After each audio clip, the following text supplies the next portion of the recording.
వాళ్ళు ఉన్నారు.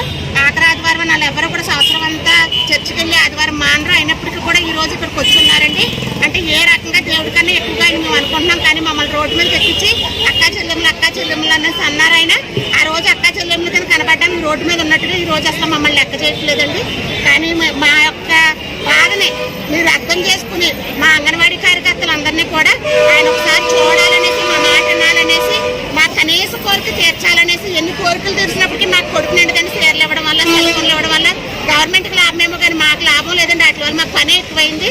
కానీ మాకు కావాల్సింది మా కొడుకు నిండాలంటే మాకు కనీస వేతనం అన్నా పెంచాలని ఈరోజు 20వ రోజు సమ్మె కారణంగా మేము ఆయన తెలియజేసుకుంటాం.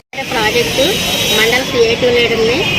మా అంగన్వాడీలో సమ్మె నిరవధిక సమ్మె 20 రోజులు అయ్యింది. అయినా ప్రభుత్వం ఏమాత్రం స్పందించకపోవడం చాలా బాధాకరం.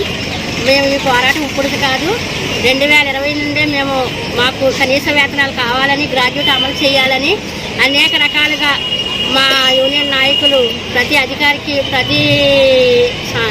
ప్రతి ఒక్కరికి చెప్పారు. అప్పటి నుంచి మేము ఎన్నో మాస్ లీవ్లు, ఎన్నో ధర్నాలు చేసినప్పటికీ సానుకూలంగా కూడా స్పందించలేదు. అది ఇంకా స్పందించలేదు అనుకోవడంలో తప్పనేసి మేము సమ్మెకి పిలుపునిచ్చుకున్నాము. ఎంత కష్టం వచ్చినా సరే మేము జీతం పోగొట్టుకుని పిల్లలను ఇంటిని వదిలేసి, పండగ రోజులను కూడా మేము వదిలేసి మేము ఈ సమ్మెకి సిద్ధపడి వచ్చాము. 4 సార్లు చర్చలు జరిగాయి. చర్చల్లో మాకు అవసరమైన కనీస వేతనం గ్రాడ్యుయేట్ అమలు చేయలేదు. మేము చేయలేము, మాకు టైం కావాలంటున్నారు. టైము అని 4 సంవత్సరాలు గడిచిపోయింది. టైం అనేసి.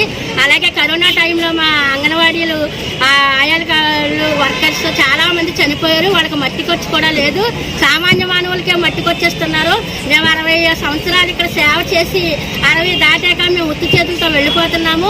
తీరా వెళ్ళి మేము ఎక్కడ పని చేసుకుంటాము? మాకు ఇంకా భవిష్యత్తు వద్దా అని మేము సీఎం గారిని అడుగుతున్నాము. ఈ ప్రభుత్వాన్ని డిమాండ్ చేస్తున్నాము. అలాగే కరోనా టైంలో కరోనా ఇంజక్షన్లు కూడా మాకే చేయించారు. అంగన్వాడీ వర్కర్ చనిపోయినా పర్వాలేదు, హెల్పర్ చనిపోయినా పర్వాలేదు అనేసి ముందుగా కరోనా ఇంజక్షన్ కూడా మాకు చేశారు. మేము మా ఇంటిలో ఉంటే ఒక స్థలం రాదు, సంక్షేమ పథకాలు అమలు ఉండవు, విద్యా దీవెన ఉండదు, ఆసరా ఉండదు, అలాగే ఇళ్ల స్థలం ఉండదు, అలాగే అమ్మఒడి ఉండదు. ఏమిటంటే మాకు ఎక్కడా లేని పరిస్థితి, ఏ రాష్ట్రం లేని పరిస్థితి. ఇంత దారుణం మేము ఎక్కడా చూడలేదు. మా అక్క అంటే ఆకలి తీరదు, చెల్లి అంటే బాధ తీరదు. మాకు కనీస వేతనం అమలు చేసి, అలాగే గ్రాడ్యుయేట్ అమలు చేసి మా కోరికలు వెంటనే పరిష్కరించాలని రాష్ట్ర ప్రభుత్వాన్ని డిమాండ్ చేస్తున్నాం. ఎం సూర్యకుమారి, మండపేట ప్రాజెక్ట్.